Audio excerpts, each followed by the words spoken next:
rebuilding America together. This is the Jeff Santos Show.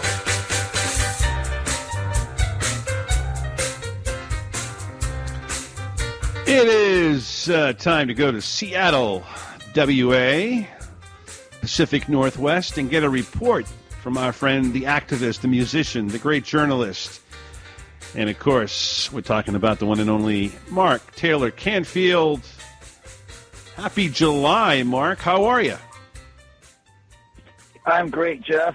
It's actually, we have cloudy skies here, and unlike where most of the rest of the country is at, but I want to thank you for playing my song. As the intro, that was our song, Vampire Princess. So if you've ever been to Seattle, you'll run into a few goth girls, and that's what that song's about.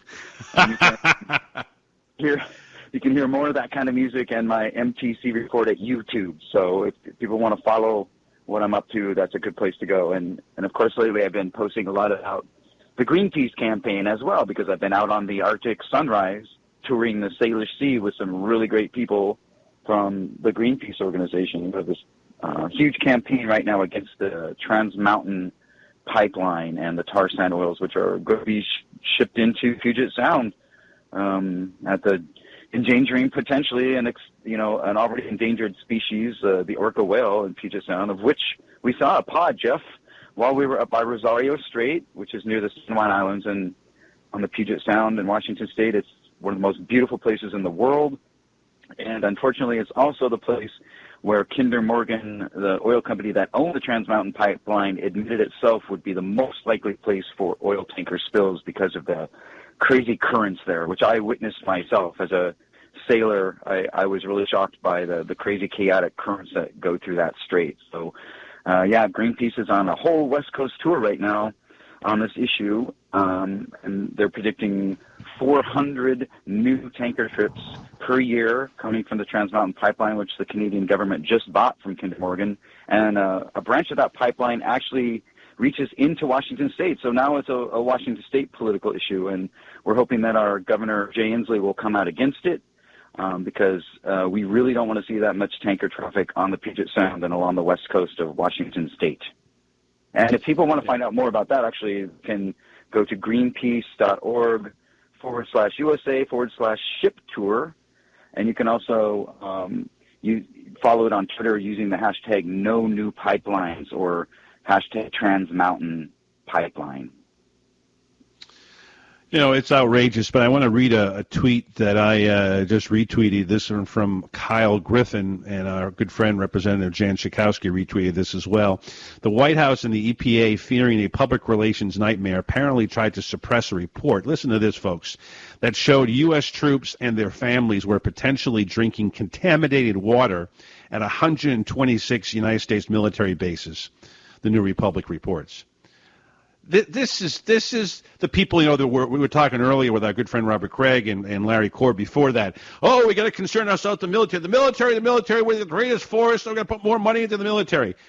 They can't even give them clean water. I mean, Mark, this is out of control, this administration.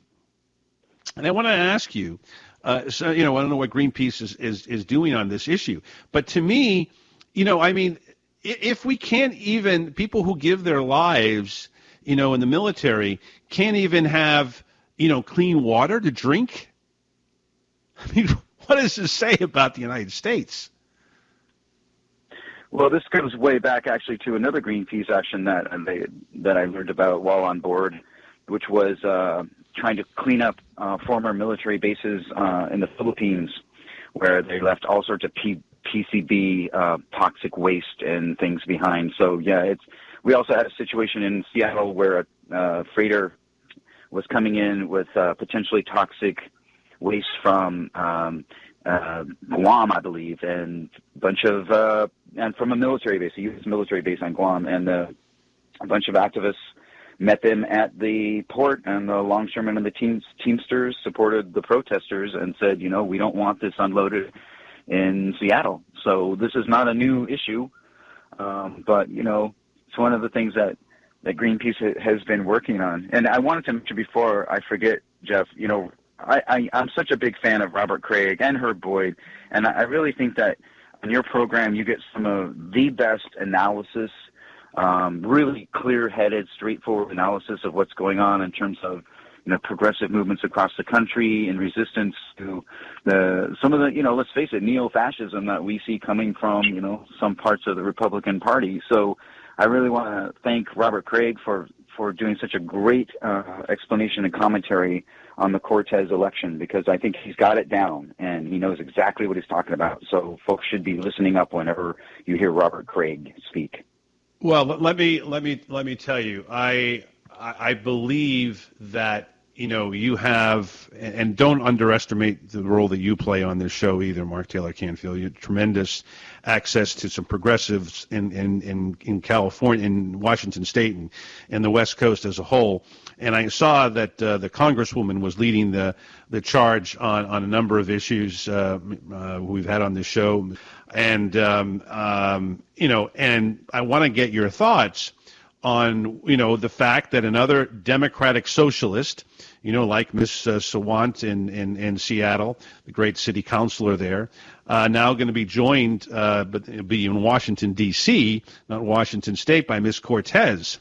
And I don't know if you heard the comments that we played, but, already the mainstream press, Chuck Todd today on Meet the Press, challenging her, oh, you're a Democratic socialist. What does that mean? How can you sell that to old people who think of socialism and the Soviet Union? And, it's like, calm down already. This is a challenge and a wake-up call for the Democratic Party. That's the story coming out here. Secondly, when you get to her issues, those are the things that every person, regardless if you're 80 years old or you're 20 years old, fact is, people want better health care, less expensive because it's too costly. They want better education for their kids or grandkids or themselves. And they want to have a job that's, not paying $10 an hour. They got to work 2 or 3 jobs to make a living. I mean, to me, this is spot on for what she's saying when she connects it around values. What's been the reaction of her victory in more progressive Seattle, than most progressive cities? And again, you have people who are Democratic socialists there and doing pretty well. Well, I would say that Seattle might be one of the only places in the country where kind of an election victory is not a surprise, because we do have a Democratic Socialist city council member, Kshama Sawant. We have a very progressive woman as our freshman congresswoman, that's Pramila Jayapal, who has been out on the front definitely on immigration rights and many other progressive issues. She's a fighter. She's always been a progressive fighter. She was out on the streets with a megaphone before she became a congresswoman, so she's not going to back down. And so for us, it's not a great surprise. We feel like the United States is probably, about 20 years behind the rest of Western Europe in terms of moving towards this kind of a new kind of politics. I would also, quote, for those who don't understand, who think it's just incredible or somehow shocking or revolutionary, I would say, well, just remember what Bob Dylan said, the times they are changing, okay? So don't block up the doorways and stand in the hall. So you got to step aside if you're not going to come along with this new progressive movement. Try not to get in the way, because it's going to happen regardless of where other parts of the country are going, and you're going to see more elections like this. The socialist alternatives have ran candidates in Minneapolis for city council, and there are other groups around the country that are very progressive. We have a group here in Seattle called the People's Party that ran a local poet, Nikita Oliver, for mayor. And a lot of folks these days, after this big give-in to Jeff Bezos and Amazon, are thinking, wow, wouldn't it have been great to have a real progressive as a mayor? But, Pink Court, that would be great. Yes. Well, honestly, Jeff, I was on the ship. I'm just, really immersed in that issue. So it caught me off guard because I wasn't paying attention to what was happening in New York. So it was an issue on the ship. Everybody was talking about it. Everybody was looking at their smartphones saying, look at this. Look at what just happened in New York. So I think it is inspiring to other candidates around the country and other more progressive or democratic socialist groups. And I think Robert Kraig analyzed the situation just perfectly. You don't have to worry about some Soviet-style takeover in New York, okay? That's not what they're talking about. Democratic socialism is what's practiced in Great Britain, in Denmark, Finland, Sweden, Norway, France, all across Spain, all across Europe. And at the same time that there's a move towards the right in this country and other countries, even in Europe, there's also a big progressive movement, which is a tradition in Europe, which looks like something new here. There's no doubt. We're talking with our good friend Mark Taylor-Canfield here on the Jeff Santos Show. Phone number to join us, 844-967-2789. We'll take your calls after the break here. We'll try to get Rudy and a couple of other folks in here on this. But we'll come back, folks. Fact is that we need more progressives and people who are concerned about their communities. Think about that as a way to sell it, Mr. Chuck Todd. We're right back. It's the Jeff Santos Show.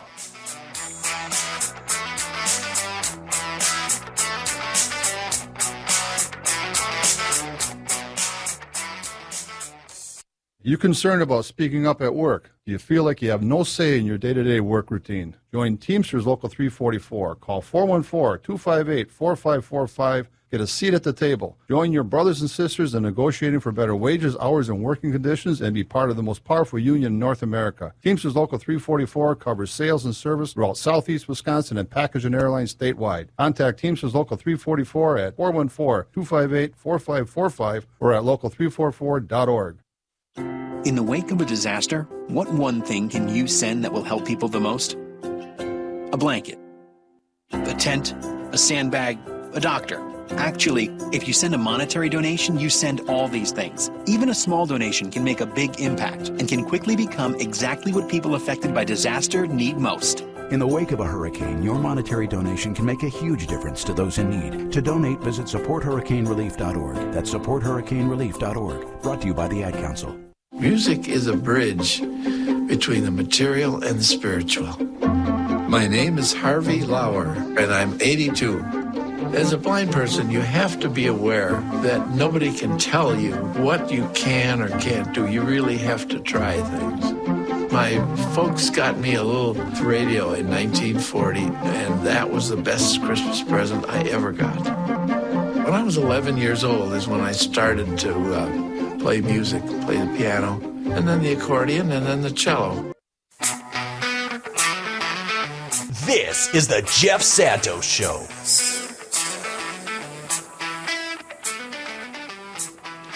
It's the music of our good friend Mark Taylor-Canfield and his band. Check him out when you're in Seattle. You can go to his website as well and listen as well.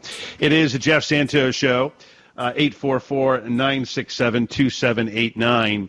And let's go to the phones, bring back our good friend Rudy. Rudy, if you've heard what Robert Kraig has had to say, you've heard now what Mark has to say. I mean, obviously the progressives understand this. Now I hope that the party elders understand this. Well, I learned about Miss Cortez's strategy a long time ago when I won local office doing what she did. In fact, I knocked on doors 2 or 3 times. But anyway, Mark Taylor-Canfield brought up something in your last conversation about socially responsible people in Seattle. I think we should call our guys socially civic activists. And maybe that will kind of dull the sharp edge of the right-wing people. And the Chicago City Council is a socially civic group lately. They would be called socialists by the right wing, and there's the present makeup of the council. This corporate bear that we have in an interview the other day said developers of housing are going to have to provide affordable housing along with the gentrified part. So I think I bet that they may, if Amazon comes to Chicago, I wouldn't doubt that a tax on them would get through the council like it failed in Seattle. That's a good point. Mark, if you want to... Go ahead. Yeah. Well, that's been a major issue in Seattle. So if nothing else, if Seattle can show other cities what not to do, then maybe it serves some purpose, right? to not allow the corporations to just cause the rents and real estate prices to skyrocket and chase all the working class and poor and immigrant families out of town, and especially in communities of color. So that's what's happened in Seattle, and that's the result. So if Chicago can do something about it, or Boston can do something about it, I would highly encourage people to urge their elected representatives to beware of this problem in Seattle and what's been going on. And also, I want to throw something out there, if you don't mind. I did go to the event in Seattle for the needtoimpeach.org website, which yes, great group, by Tom Steyer and company. Silicon billionaire from California who has taken on this campaign to put for impeachment. And it was a packed house in Seattle. The only thing that I worried about a little bit is that I didn't see as many young people as I'd like to have seen. There were a few. There were a couple of the students that were talking about their battle with the NRA. But in general, it was, I think there needs to be an influx of younger people into that movement. But I did talk to him, and he did seem to toe a very progressive line throughout the entire event. And it was a town hall, by the way. It wasn't him lecturing to the crowd. It was an open forum where folks in the audience had just as much a part of the conversation as he did, which I thought was good. I mean, that's sort of New England style, and we totally don't. Yeah, I think that's the exact way you need to do it. I think you're spot on, and I like what Steyer is doing, and I think it needs to be put out there that impeachment it's not the whole game, but Steyer is saying that it can be done and has been done to Clinton and Nixon. As an example, and it forces the issue. It forced, what's his name, Nixon to resign, and Clinton obviously had, the scarlet letter, if you might, even though the Senate didn't go along with what the House wanted. But I want to take your thoughts here. We got a report from Tarbell, Tarbell, the website of our good friend Wendell Potter, the whistleblower from Aetna, and he pointed out there are several members of Congress, including Crowley. These are all Democrats that are taking money from all the big companies, the Aetnas, the United Healthcare, Humana, all of these groups. And this, to me, is outrageous. And there are some names on here, folks, including our friends at AM 1510 in Milwaukee, including Ron Kine of Wisconsin, James Neal of Massachusetts, Richard Neal in Massachusetts, Sherry Bustos from Illinois. There are a lot of people here that you think are so-called, progressive or middle of the road that are taking a ton of money from these health insurance companies. And I think this, to me, Crowley was at I think, number 3 of that list. No longer, of course, because he got defeated by Ms. Cortez. But this, to me, is a big problem, Mark. And I don't know if young people, know this, maybe because healthcare maybe isn't at the top of their agenda. If you're 25, you think you can conquer the world, right? But, my view that this is something that I feel that there is, a lot of hypocrisy going on by people who have been in power too long. Well, I mean, we've heard what Jimmy Carter has had to say lately about that. When he was asked on MSNBC if a candidate like him could win the presidency today, he said absolutely not, because it costs so much money to run these campaigns. And Robert Kraig went into that whole cycle too, where in order to be elected, you have to please enough people to raise enough money, so the message gets diluted, and by the time you get into office, some might say that you're owned, right? That politicians these days are bought and sold on the open market, between mostly corporations and PACs. They're the ones that can raise the most money. So Jimmy Carter called the Citizens United decision that stupid Supreme Court decision. That's how he describes it. So I think, that's where the problem starts. In Seattle, we've passed public campaign financing for all city offices. However, when a candidate starts to get offers like, Amazon gave to Jenny Durkin when she was running for mayor, they offer $350,000. It's hard to say no. And then once one candidate jumps out of the public financing promise, then the other candidates, we saw that with Barack Obama, right? I'm not going to take corporate huge contributions, and all of a sudden he did. Same thing happens in Seattle. It's not compulsory, unfortunately, In other countries, like in the UK, I've said this before, the campaigns are very short. They're publicly financed. There's a strict limit on how much money can be spent. And so it really gets rid of a lot of these issues we deal with in the United States, where the foxes are watching the hen house all the time because they're the ones who can run the candidates and rub elbows with the powerful people behind the scenes and get things done. And it happens in city politics too, even in a progressive city like right on, right from Olympia, right to Seattle, and throughout the state of Washington and across this country. We just talked to you about all these members of Congress, well-known Democrats, some who are moderate, some who whatever, taking money. I just think you really need to open the eyes of the Democratic elders, and there needs to be major change in the Democratic Party and the way they do business if they want to be a majority party again.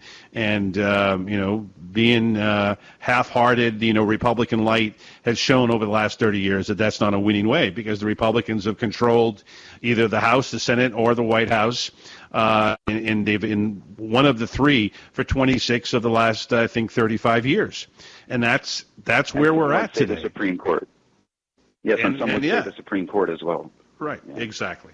So where's the balance of power in the tricameral system that we're supposed to have? There should be a balance of power, and unfortunately we're not seeing much of that right now. The Congress seems ineffectual. The Supreme Court is setting the standard.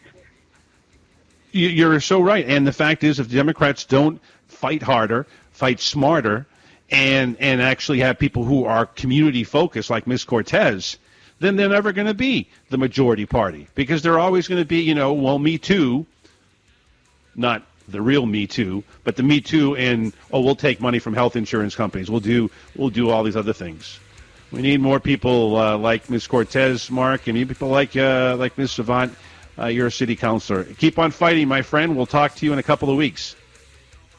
Keep up the good work, Jeff. Love Robert Kraig, love Herb Boyd, and we'll talk to you next time. Talk to you next time. Herb Boyd is coming up next. It's the Jeff Santos Show.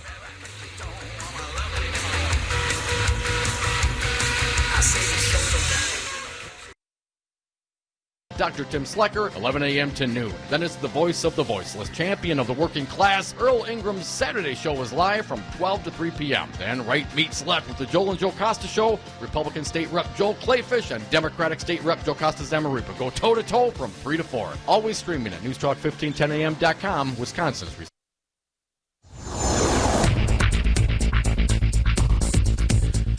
For Wisconsin's Resistance Radio Network, my name is Keith Gosted.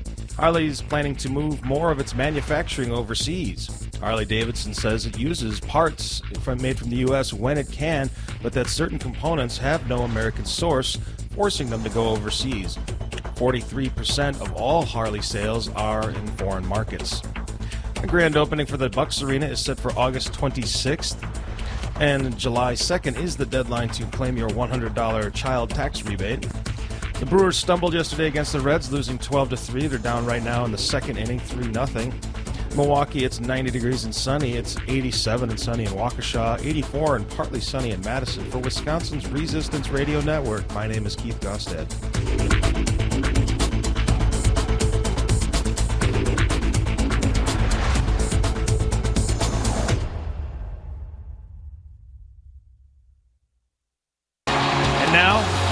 Here's Jeff. Thank you, Keith, and welcome to Hour 2 of the Jeff Santos Show. We're live in Assembly Row here on a very hot and humid July 1st, in a day in which, is,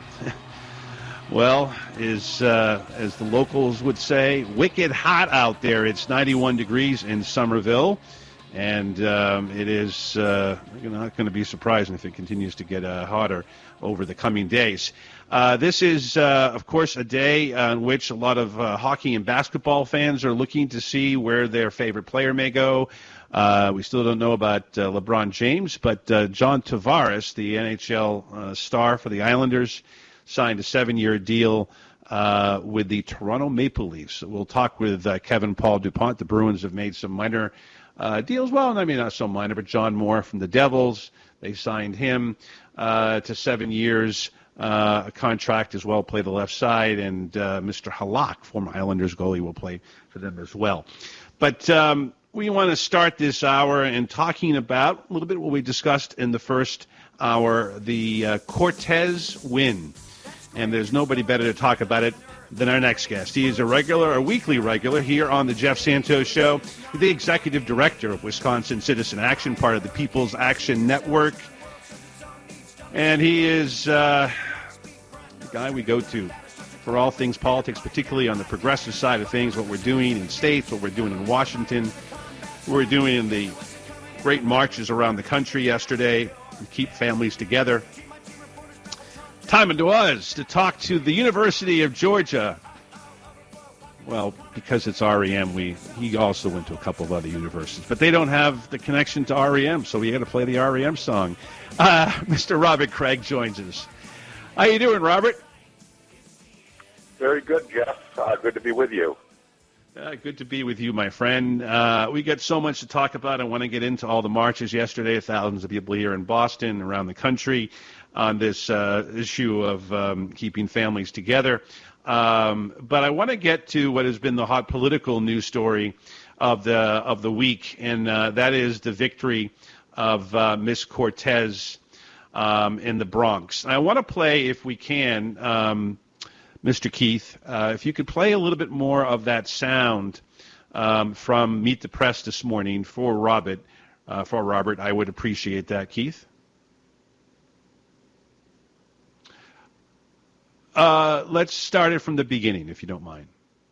Policy positions, but generally, which is, first explain this to me. You were endorsed by a group, the Democratic Socialists, and you have embraced this label. And I think the New York Times has a headline this morning that sort of millennials have embraced socialism. What is your definition of democratic socialists? Well, for me, again, and there's so much focus on this endorsement, but I also think it's important that an important part of my strategy in winning was building a broad-based coalition of people. So while there's a focus on this one aspect of the coalition, and to me, to answer your question, the definition of democratic socialism to me, again, is the fact that in a modern, moral, and wealthy society, no American should be too poor to live. And to me, that means every working-class American in this country should have access to dignified health care, should actually be able to see a doctor without going broke. It means you should be able to send your kids to college and trade school if they so choose. And no person should feel precarious or unstable in their access to housing as our economy develops. Some Democrats are afraid of the S word. They feel like that social, it has... Older Americans hear socialism and they tie it to sort of ugly governments from Europe and the past. Yeah. How do you sell this to an older generation? Well, I think as the clip from Schumer showed earlier, Democrats are a big tent party. I'm not trying to impose an ideology on all several hundred members of Congress. But I do think that, once again, it's not about selling an ism or an ideology or a label or a color. This is about selling our values. Are you a Democratic Bingo. Socialist? Stop it there. All right, Robert. You had a little bit. I mean, this is typical Washington, Chuck Todd, inside the Beltway kind of stuff that, want to get gotcha kind of questions. How do you connect to the Democratic Socialists and socialism in general and all that nonsense? But I thought that she hit the point on the head with values. Republicans used to talk about family values all the time. Reagan was a master of this and so forth. Well, it's exactly that. Those are the values that those people were in the streets for yesterday and over the last several days, protesting down at the border, People's Action, and your organization was a big part of that too. That to me is central. And that to me is where Democrats should be talking about. And values mean, your health care, your education, your rent, your mortgages. Your thoughts? No, that is completely correct. And as you know, as your listeners know who are educated, democratic socialism is not Soviet authoritarianism, right, or Chinese authoritarianism at all. Right. And a lot of our closest allies have that and are democratic socialists, and Bernie Sanders, democratic socialist. And the mainstream media wants to kind of horse race style talk about isms on both sides to say somehow white supremacists and socialists or some sort of balance between those, democratic socialists. And there isn't at all. So that was classic. And by the way, after the Chuck Todd interview, he came on after the break and explained how only moderate Democrats can win all these swing seats, and showed his map. So that's where he is, right? And exactly. Cortez had a very good answer. That is that it's a big tent party, and we're talking about values here, right? And I don't even think Connor Lamb doesn't think we should have guaranteed health care for everyone. He would approach it differently as a much more moderate Democrat representing a red district, right, in western Pennsylvania. But that's a district, Connor Lamb's district, where it's working class folks who have been devastated by the current health care system and by stagnation in jobs and the lack of economic opportunity. There's no difference there. And so it's kind of the classic establishment categories just don't work anymore. And they just need some explanation for why someone they thought Joe Crawley was in line for speaker potentially suddenly got destroyed in the primary by a millennial, right, who was running on a strong campaign of values. And it shows that, and it terrifies them, that strong progressive candidates will win if they run, and if they run real good campaigns, which means actually reaching people. You can't just we do have some candidates on our side that think they don't have to raise money, don't think they have to actually engage voters to scale, and that's not the case at all. But quite frankly, if you put in a kind of a milquetoast kind of, well, we can make it a little bit better, make the decline a little slower versus something real, like we're going to guarantee you affordable health care, you and your family, the real thing will win every time. There's no doubt. Talking with Robert Kraig here on the Jeff Santos Show. You can give us a shout at 844-967-2789. We'll go to Mark from San Francisco in a second, but I want to talk about what I said about values, because I think that this is how you bring together that coalition that Connor Lamb brought together, the coalition that Cortez brought together. If you talk about those things as Bernie does, and you don't talk about them as just a policy idea in a nerdy way that gets into the whole process, and I say that because of our friends in Canada today, process of typical legislation that goes on in D.C. If you talk about it as a family table, when you look at your budget for the month, it goes to health care, it goes to education if you have kids or you yourself are going to college. It talks about the rent, the mortgage. These are all things. And if you break that down, then I think it's a winner. I really do. I mean, this is not left-wing sort of, we've never heard about this before. These are things that we've been talking about since FDR's days, Robert. Well, it's a very simple axiom of politics, Jeff, that you have to make participation in the process matter to people again.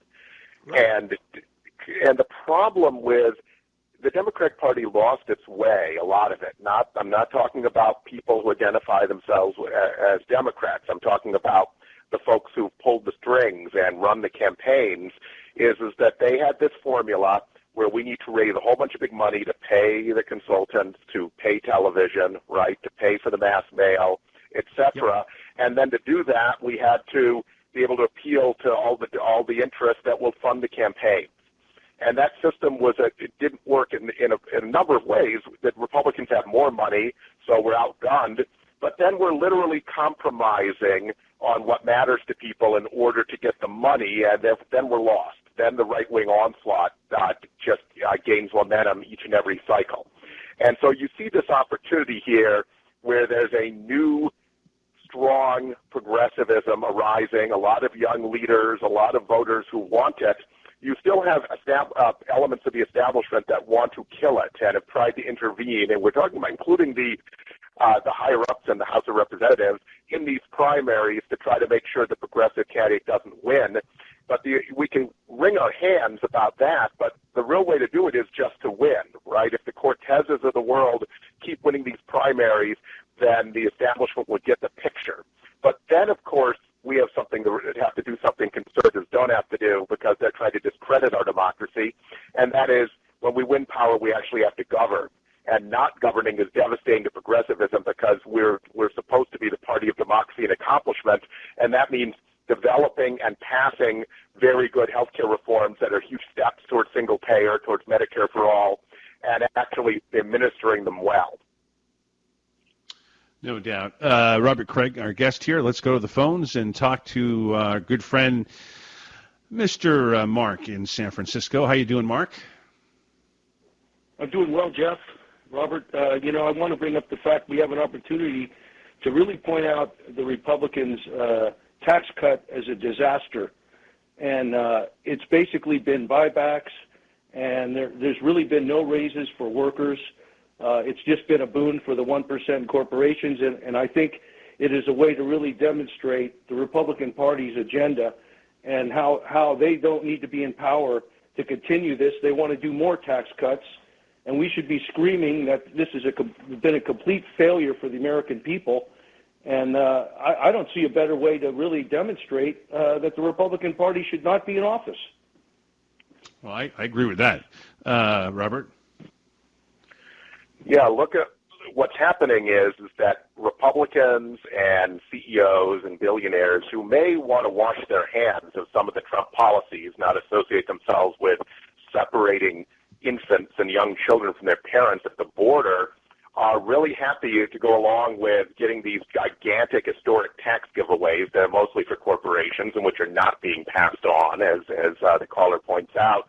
And now to stack the Supreme Court permanently, to create a Gilded Age-style Supreme Court that is going to start striking down not just anything new we do in a new era of progressive politics that could be on the horizon, but all of what's on the books already, right? Because these are radicals. I mean, in agency shops, that is, unions get actually being paid for representation rather than having free riders, was a constitutional precedent with the U.S. Supreme Court for 40 years. Now it just got overturned last week. So you can see that they're just willing to.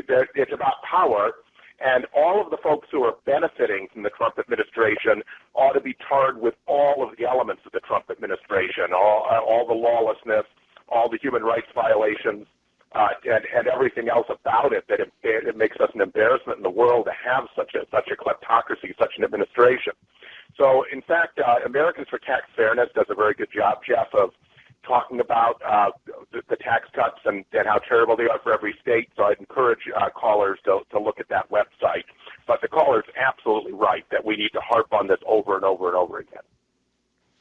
One of the things that happened, Mark, I'll let you get back in here in a second, that we were going to talk to Wendell Potter about, of course, the great whistleblower with Aetna Insurance and now with his website Tarbell, is that, Robert, there were several Democrats that were taking ton of money. In fact, Joe Crowley was at the top of this list. I think he was second or third. He would take money on health insurance. He would put his name down as a single payer advocate, and then he would be taking from every one of the big insurance companies, including Aetna and United and all of these. And this, to me, is why Democrats can't run this way. They cannot be on one side talking about single payer, on the other hand taking all this money and pocketing it. Now, the other part of this that really infuriates me, this includes people like Mr. Neal, Richard Neal from Springfield. A lot of these folks don't even have competitive races. I mean, up until the Crowley one, these guys usually don't have anybody in the Democratic primary. And this, to me, is another insult. They're taking all this money and they're pocketing it. Maybe they give it to some of their friends or whatever, who are running in tighter races and divide it. But this to me is just the outrage. And our friend, Mr. Potter in Tarbell, his great website, pointed it out. Robert? And this is exactly what's wrong with kind of the New Democrat, the third way formulas, whatever you want to call them, that used to be called the DLC, Democratic Leadership Conference, in that they think you can both represent average people and take this kind of money to win elections, or to another reason they raise money if they don't have competitive races is they have a war chest. They guarantee they don't have competitive races. No one dares to take them on year after year, so they have lifetime tenure in Congress, in effect, in these safe districts. But you can't do both. The insurance companies are, you can say what you will about them ethically. They're not idiots. Their money is not to improve our democracy. It's in order to get their way, and what they want to do is figure out how to profit at a maximum level, as Wendell Potter points out.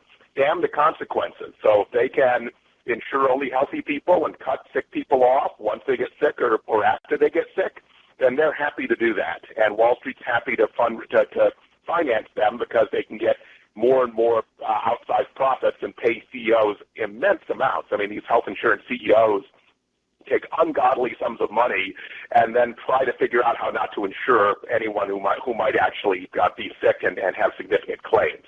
So it's an outrage and it doesn't work. And so that's why you need exciting, bold, progressive campaigns because you do need money, unfortunately, in this corrupt election system, but campaigns that will attract tons of small donations. So Bernie Sanders outraised Hillary Clinton. And we need to start doing that at the local level, congressional level as well.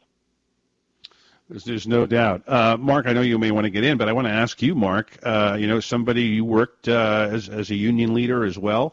Healthcare, education, these are staples of every family. I mean, the people you worked with for years, middle class, that to me is exactly what is, in my view, what's at stake, and Democrats should be talking about this. I think this would be appealing to a lot of people.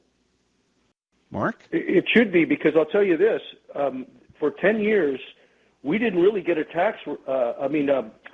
wage increase, because those wage increases went to pay for health care that kept rising every year. And that's the big issue. Health care is out of reach for a lot of people, and it shouldn't be. It should be a right. And right now, the only people that are really getting it are the very elite people, and people in Congress and the Senate. They have health care, they have pensions, and we should be bringing it out that they're not any better than us. We put them in office, they work for us. They should be protecting our health care and our pensions, and they're doing neither, and we should hold them accountable for it. No doubt. Thank you for the call, Mark. As usual, spot on. My point to Mark is that, again, Democrats shouldn't be afraid, Robert. I know you know this. To talk about these issues, including bringing up unions. I mean, this whole Supreme Court issue, and I want to get your thoughts on that. The vacancy and how to go about doing this. Michael Moore wants to put a million people around the Capitol. That's fine. Other people want to send people to Alaska and go after Murkowski, or Maine here and go after Collins. It's all well and good. You can have nice weather in the coast port of Maine, but but at the same time, look what happened, within 24 hours, the decision coming down against public unions. I mean, this to me, the Janus decision, this to me, and of course, is going to cost a lot of money to the unions, which of course hurts the Democratic Party. But this to me goes to the heart. I mean, we're hurting teachers, we're hurting government workers that are not making 6- and 7-figure salaries. Maybe a couple are, but I mean, the majority of them making 50,000, 70,000, whatever the number is. But that hurts middle America. Robert? Absolutely right. And we also need to be thinking about where this leads. In other words, you take an issue like health care, right? You can't actually guarantee health care as a right without a great expansion of the public role, of the use of our government and our democracy. And the conservative solutions don't work because they want to do the opposite. They want to hand it over to corporations who just want to profit. And the middle way approaches don't work that well, like the Obama marketplace, the insurance exchanges, because they include the insurance companies that, again, start rigging the system as soon as they can, right, because that's their motive. And so, in other words, we need to be really clear that only a robust democratic socialism can actually guarantee health care as a right. And look, we have this opportunity here where it's even broader than those issues, right? We think over 3,000 people turn out to the Keep Families Together rally that Citizen Action Wisconsin, my organization, led yesterday in Milwaukee, which is amazing. And we did not have teams of organizers making turnout calls. People just came. I mean, it was social media, it was email. But there is a moment here where people want to step forward and challenge the corruption system and what's at the heart of Trumpism, which is dehumanization, which is othering, which is saying that some people don't really have the full rights as human beings as other people have. And by the way, everyone should be aware that it's not just folks who come from Central America or Mexico, right, that literally that this is going to be about step by step if we allow this neo-fascism or proto-fascism to keep building up. To start actually taking away the fundamental rights of citizens here. You already see that with things like photo ID and purging the voter rolls and other forms of disenfranchisement, which are just more modern, sophisticated ways of achieving the ends of Jim Crow. There's no doubt. Look, I just feel that, as bad as it was as a week for Democrats, there is an opportunity here. I just don't know if they're going to take advantage of it. You go after. Pardon? That's my concern. I was going to say we see it looks like the Senate Democrats may lay down on this completely obscene power grab on the Supreme Court, where they get 2 nominations where they should have only gotten 1, right? And then and the same thing on the Supreme Court decision on unions, where most Americans, if in polls, want a union but don't have the right to have one. Yeah, I mean, this is something, of course, that Conor Lamb talked about in his victory. Again, this is a crossover to middle class, white, black, brown, Asian, who are all parts of unions. And I would tell you that this, to me, is, it's there for the taking, Robert. And I just hope that, whether it's Nancy Pelosi or Chuck Schumer or whomever is in the leadership, which needs to be changed, in my opinion, we've talked about this before. Pelosi's original comments, I know she talked to Cortez privately, that's, it's an outlier, it's one district, it only means the Bronx. That's the wrong message to send. And, and again, she's in a situation where, she's a lot better than Hoyer and Clyburn. And I'm hoping Barbara Lee wins this. But this, to me, is something that we need to be aware of. Robert, always great catching up with you, my friend. I look forward to talking to you next week, and hopefully a better response week for the Democratic Party. Thank you, Jeff, and happy Independence Day. Let's show some revolutionary spirit, huh? Hey, let's do it. We're on the Revolution Radio Network. Why not? Robert Kraig, Executive Director, Wisconsin Citizen Action. Thank you, my friend. We'll talk next week. We're right back with Mark Taylor-Canfield. It's the Jeff Santos Show. What are you waiting for? It's time to join the union. I'm Andy Buck, Field Representative with the Painters and Allied Trades District Council 7 of Wisconsin. You're already doing the work. You deserve to make a fair wage. You work hard, but your body isn't going to last forever. Cash feels great in your hand, but having health insurance, a safe workplace, and a secure retirement gives you peace of mind. Join the union and make your job your career. Look us up online, Painters and Allied Trades of Wisconsin. If you're a painter, glazer, drywall finisher, start getting paid like it. Join the union. Jeff's Guitar Clinic is a multifaceted shop offering guitars, amplifiers, and all accessories, guitar lessons for all ages, and instrument repair of the highest quality. Jeff'sGuitar.com. Donna from Louisiana. The storm just hit, and we went from donating to the food bank to needing it. Hunger is a story we can end. End it at feedingamerica.org. Brought to you by Feeding America and the Ad Council. Tom Perez, chair of the Democratic National Committee. Scott Walker went on something of a Twitter storm, very Trumpian. What do you think this foretells for Scott Walker's future as the governor of the state of Wisconsin? Wisconsinites have woken up. He talked about we need an optimistic message. How can you make people feel optimistic when you take away their health care? How can you make people optimistic when you take away the right to bargain? How can you make people feel optimistic when you're gerrymandering the heck out of districts? Radio for the 99%. For Wisconsin's Resistance Radio Network, my name is Keith Gosted. A tornado watch has been issued and includes Resistance Radio listeners in southeastern Wisconsin, from east of Madison to Lake Michigan, and from the Illinois border all the way to the north of UP, Michigan. The National Weather Service in Sullivan also says severe weather is possible, including thunderstorms, hail, and excessive wind gusts as high as 70 miles an hour as a cold front approaches. The watch lasts until 7 p.m. tonight. Harley is planning on moving more of its manufacturing overseas. Harley-Davidson says it uses U.S. parts when it can, but that certain components have no American source, forcing them to go overseas, where 43% of their sales are happening. It is currently right now 90 degrees and sunny, 87 in Waukesha, 84 in Madison. For Wisconsin's Resistance Radio, I'm Keith Gosted. And if you're a coward, the world will keep you running. The Earl Ingram Show, Monday through Friday, 7 to 9 a.m., Saturdays, noon to 3 on Wisconsin's Resistance Radio. You are listening to 1510 a.m. WRRD Waukesha, Milwaukee, and 1580 a.m. WTTN Columbus, Wisconsin's Resistance Radio Network.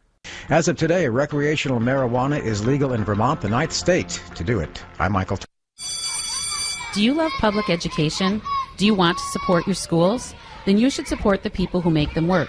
You should support teachers and their unions. Teachers' working conditions are students' learning conditions, and when the school bell rings, it is crucial that teachers do not check their rights at the door. The ability to organize and advocate around issues that improve the quality of a teacher's workplace will increase opportunities for students and make schools safer for everyone. Stand with teachers, stand with WEAC Region 7. Facebook is now admitting additional sharing of its user data. More from Christopher Cruz. The social media giant says it shared user data with 52 hardware and software firms, including some Chinese companies. The admission comes in a 700-page document dump to the House Energy and Commerce Committee, which released the information this weekend. The list includes major tech companies like Amazon, Apple, and Samsung. It also includes 4 Chinese firms that have been flagged by U.S. intelligence as national security threats. Facebook says it has ended its partnerships with 38 of the 52 companies and will close out the rest within the month. Christopher Cruz, Washington. Taking a break from social media for just 5 days can reduce the amount of stress people feel. Data published in the Journal of Social Psychology finds that some of the stress people experience while spending hours on social media can lead to feelings of non-productivity and unhappiness. Looking for a job worth talking about? Teaching is creative, collaborative, and intellectually challenging. See why teachers have better work stories at teachdfw.org and learn more about becoming a teacher. Brought to you by Teach and the Ad Council. I'm jumping in with my clothes on. Most party fouls are pretty dumb, but if you decide to drink and drive underage, you could lose your license and your freedom. Learn more at ultimatepartyfoul.org. Brought to you by the National Highway Traffic Safety Administration and the Ad Council.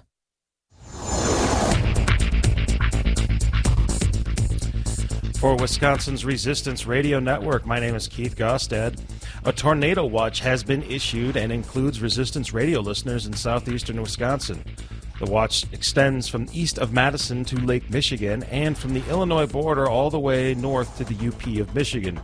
The National Weather Service in Sullivan also says severe weather is possible, including thunderstorms, hail, and excessive wind gusts of about 70 miles an hour as a cold front approaches. The tornado watch lasts until 7 p.m. tonight. The grand opening for the Bucks Arena has been set. It is August 26th, and July 2nd is the deadline to claim your $100 child tax rebate. The Brewers stumbled yesterday against the Reds, losing 12-3. Last time I looked, they were down 3-0 in the fourth. It's 90 degrees and sunny in Milwaukee. For Wisconsin's Resistance Radio, I'm Keith Gostad. And now, here's Jeff. Thank you, Keith. It is hour 3 of the Jeff Santos Show. Welcome to it. You're listening to the Revolution Radio Network. You can get both podcasts and listen live from 1 to 4 Eastern Time on Sundays, and, of course, keep updated. For those of you listening in the Boston area, we are on between 8 and 9 p.m. on 102.9 FM WBCA, and looking forward to adding more stations as we move forward as well. We got a great hour. Kevin Paul DuPont, Boston Bruins writer, will be joining us at 3:30.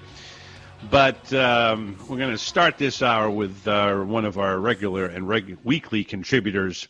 He, of course, is a professor at City College in Harlem, New York. He is a great writer. In fact, his new book, Black Detroit, doing very well on Amazon and local bookstores. And, of course, he's a great weekly writer for the Amsterdam News in the great New York City. We welcome to the microphones Mr. Herb Boyd. Herb, happy July, my friend. How hot is it in Harlem? Oh, it's up in the 90s here.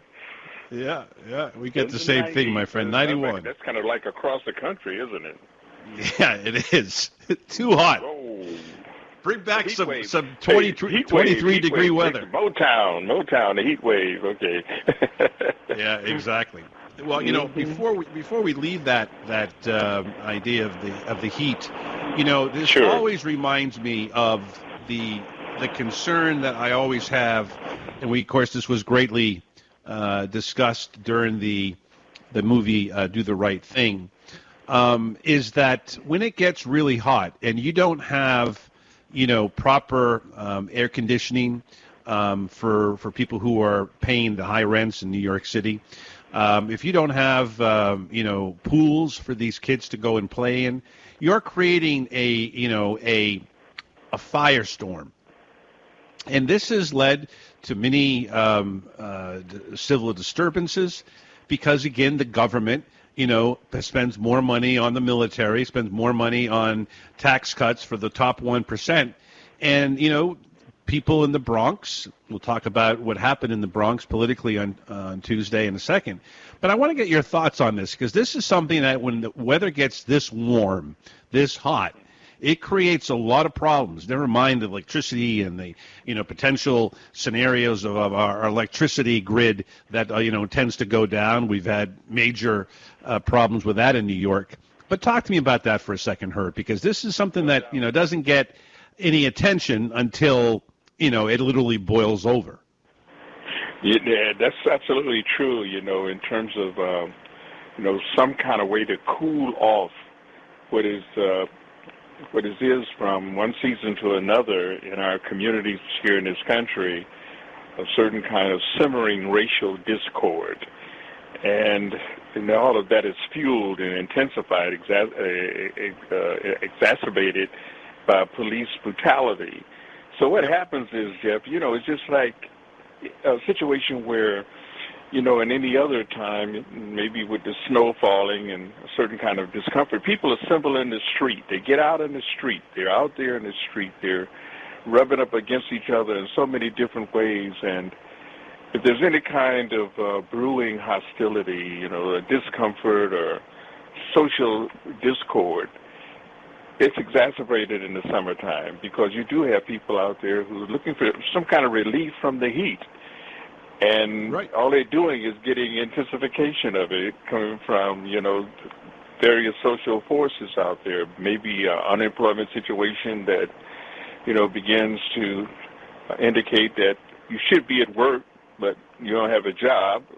The lack of facilities there to offer comfort for people who are very, very upset about the weather and everything. It's not available. You turn on the fire hydrants and the police come and tell you, that you can't do that. You can't cool off like that. But we don't have available swimming pools. And when they are, they're just overcrowded. There's no room in there. You take one stroke and hit somebody in the face. The next thing you know, that sets off another level of hostility and combat. So, the weather, we always say the long, hot summer, beware of the long, hot summer. All the mayors and civic leaders, have often said that, because what they're saying is that the barometer of hostility is already pretty high. It is, and it can only get worse. What we saw this week with what we've been seeing over the last couple of months, with the separation of families, what we see, of course, a positive thing was the election of somebody not far from you in the Bronx, of Miss Cortez. That opened opened a discussion here finally within the Democratic Party that they've been asleep at the wheel, a minority party for a long time. And the number 4 Democrat, Mr. Crowley, who was on this show and is a good guy, but you can't insult the intelligence of people of the Bronx and Queens by sending a surrogate to a debate. Please. And then at the same time you sign a single-payer bill, and you're taking more than any other Democrat, with the exception, I think, of Ron Kine and Miss Sherry Bustos, taking all the money from all the insurance companies that are basically trying to destroy single-payer. So, this people, I hope, wake up, Herb. Yeah, well, one of the things about this is that it's a very interesting development. It seems to be not at all an aberration, here in Queens, New York. But it's happening, I guess, up your way. You have some perturbations, some possible changes in the leadership in the party, the Democratic Party. In Pennsylvania, there's at least 3 or 4 districts where the young black women and women of color, as well as white women, connected to the Democratic Socialists, the DSA, the Democratic Socialists of America. So you do have these here perturbations that's happening. You hope that some traction occurs, that we can have that concretize and solidify in such a way that it begins to morph right on into the voting polls, to kick all that energy right into the primaries and beyond. And so you do have those, across the country. You seem to, matter of fact, I've been working on a piece right now, Jeff, and trying to see if there's any kind of correlation, what can we make of this?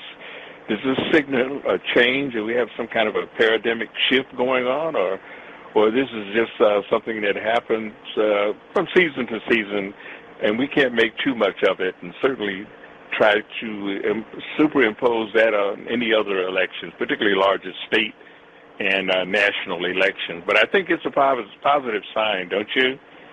Oh, I concur. It's a positive sign. One of the things, and we played this cut, and maybe we have a chance, Keith, if you can put that cut again together from our friend Chuck Todd at Meet the Press, Herb. All right, let's play that, Keith, for Herb.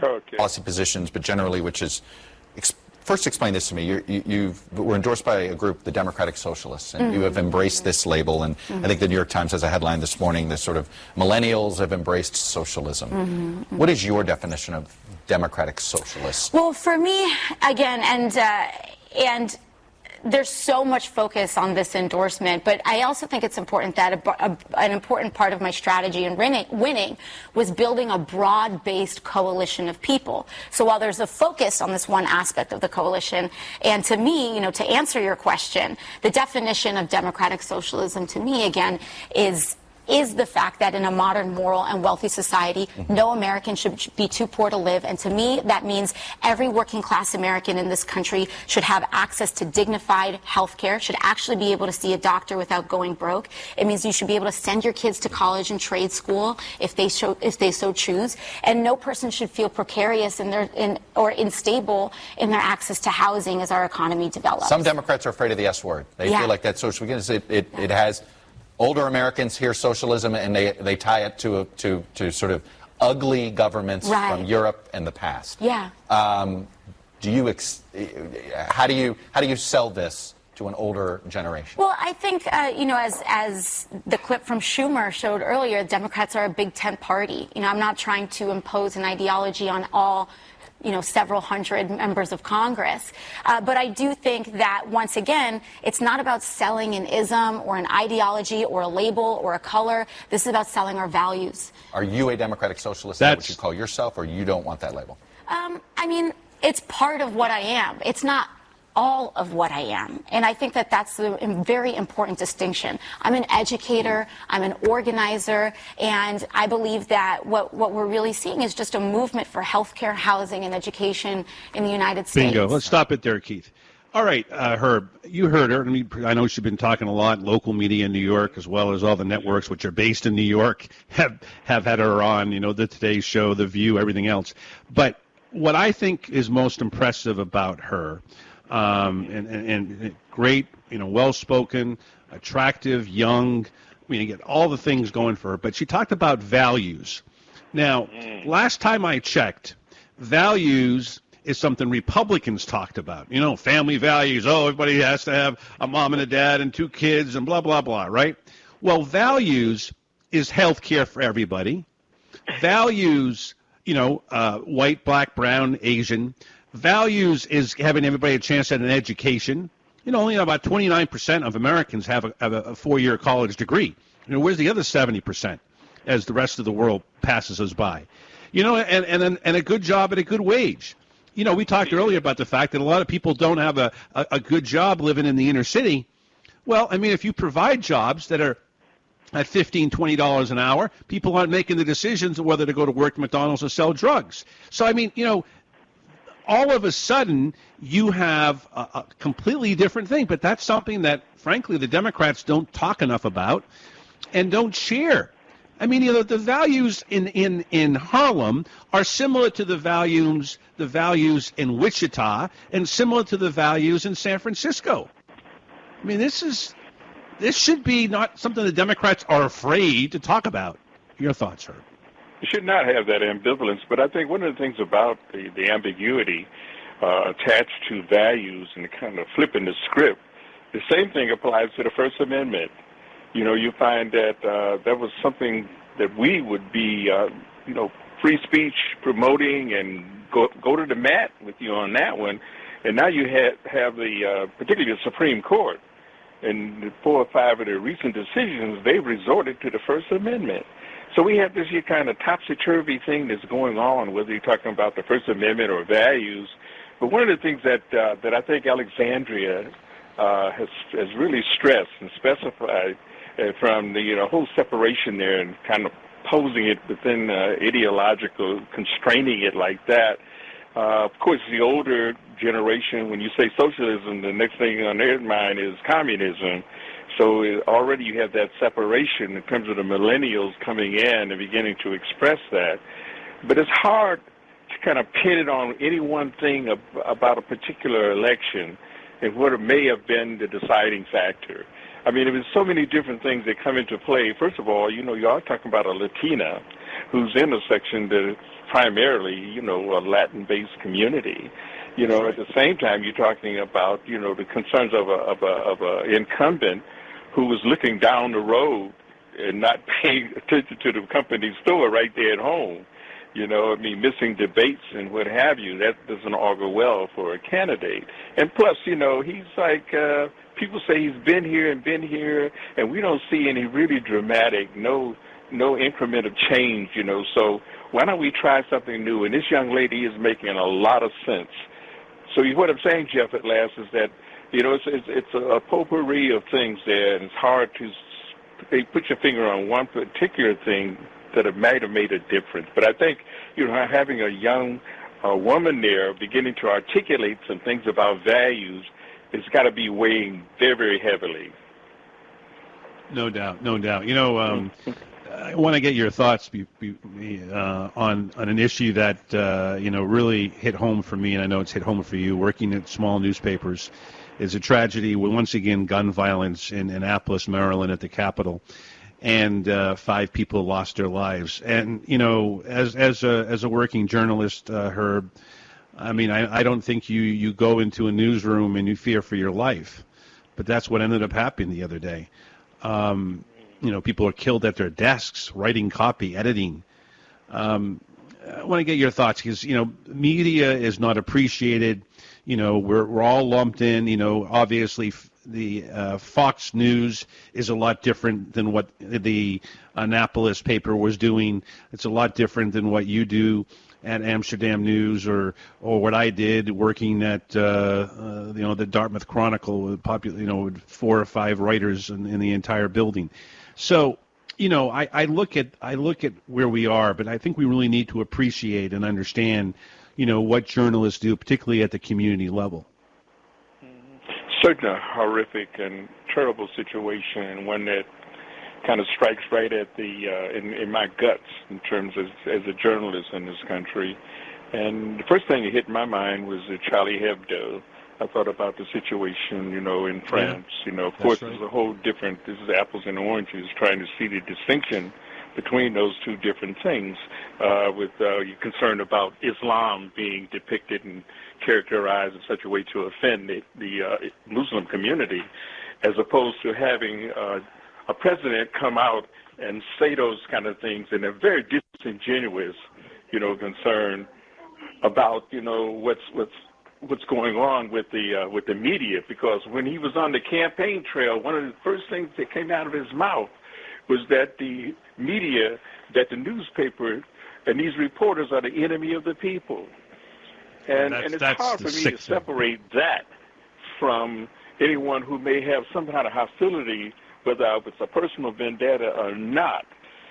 What does that really mean? Do you connect those things? Obviously, it may be a bit far-fetched to kind of connect up a president and his rhetoric, but of course we've talked about this again and again, Jeff, is that this president has set a certain kind of tone in this country where people can begin to act out the kind of violence that's incipient as a part of his rhetoric, this kind of authoritarian position that he has, his autocratic impulses that seems to have no control, no containment, and people pick that up and figure that we can go beyond just these words and express some action. And so it's hard to separate, some of these situations that are popping up all over the country, whether it's police or tasering an individual who's sitting on the curb. It's amazing that one incident after another, and of course, it's hard to kind of put your finger again on, what's going on with gun violence in this country. Obviously, the president, he has a position on that, and I certainly oppose that, his connection with the NRA and the proliferation of guns in our society, then connected up with any kind of so-called mental illness or vendetta that a person might have. But it certainly strikes home with us reporters in this country that someone could have such a savage disagreement, such a brutal response, to what was going on. But of course, what can we do? He had a situation there, and maybe some kind of protection should have been. They should have had some understanding that they had this madman running around out there, and maybe had additional guard on station. Although I don't know how he got in there, or how he was carrying that weapon, and to what extent they had any kind of fortification or protection against the possibility of an outrage like that. No doubt. We're talking with our good friend Herb Boyd here. I want to see if we can take a quick call, but I think that from John in Minneapolis for you, Herb, this to me, we really need, to take heed here of what Donald Trump could mean. It's not just that he is ill-informed caveman. This man, along with his Republican counterparts, are destroying the foundation of the 20th century America, led by the Roosevelts, the Kennedys, the Harry Trumans, the LBJs, and so forth. And this is the sad part about it. John from Minneapolis, if you're still there, you're next with Herb Boyd. Yeah, I just wanted to say, speaking of socialism, FDR bridged the gap between the extreme Marxist who wanted to do away with capitalism and go in that direction, and, the right-wingers. So actually, democratic socialism is a bridge, and, the class system, we owe the working classes, middle class people, we owe the working class a lot. Each class owes something to the other class. They are, productive people. They are the ones who are making the wealth. And I really disagree with any economist that disagrees with that. I think it's pretty much been borne out in fact that this is the way that the economy works. So given that, we need to give the working class its due, the middle class its due, and let the elite run the country as if, this is a whole society. And I just wanted to also say that Ilhan Omar is running and probably will replace Keith Ellison. She has the same kind of charm, the same kind of politics as this Cortez woman, and I think she's going to pull it off. And she's also got the support of the party, but more importantly, she's very much like a Bernie candidate. So there's a lot of positive things. Yeah, with Thank that. you. I want to get Herb's thought on that because Keith Ellison now running for the Attorney General position, maybe a pathway to being the next governor of Minnesota. Who knows? But I think this is what Mark is what our friend John from Minneapolis is saying.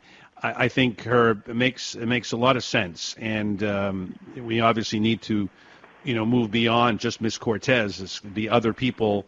And obviously the Ellison seat's a great example.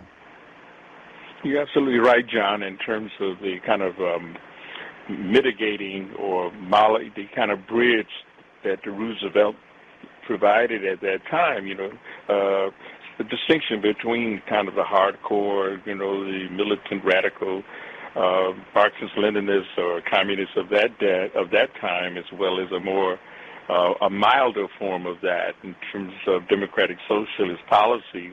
He certainly did find a kind of a comfort zone between those two extremes.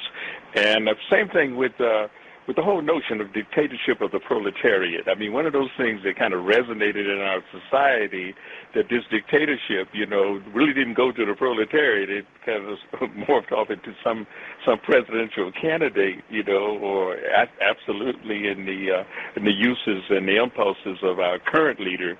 So all of those kind of connecting up thing with the older generation. Whenever you say anything about communism, you read a red flag is like a red cape in front of a bull. To say, wait a minute, you don't go there, because they won't go anywhere. They won't get elected in this country. But it's good to see this kind of thing going on. I was looking at Ben Jealous, for example. I don't know necessarily put him in the category of a DSA person, but he is making a formidable run down there for the gubernatorial race in Maryland, and it looks pretty good. And we took the primaries. Let's see what happens with Hogan, and we talked about that, Jeff, the other day, in terms of the whole shootout there at the Gazette, and what does that mean in terms of this current governor getting some... He's trying to get his free media, but that ain't going to go very far. Yes. Yeah. It's a one and done, but what has he done on gun control? I don't think he's anywhere near where we need to be. Herb Boyd, my man, thank you, my friend. Keep cool there in Harlem. We'll talk to you next week. Try to find a cool zone. Thank you. There you go. It's the Jeff Santos Show. Back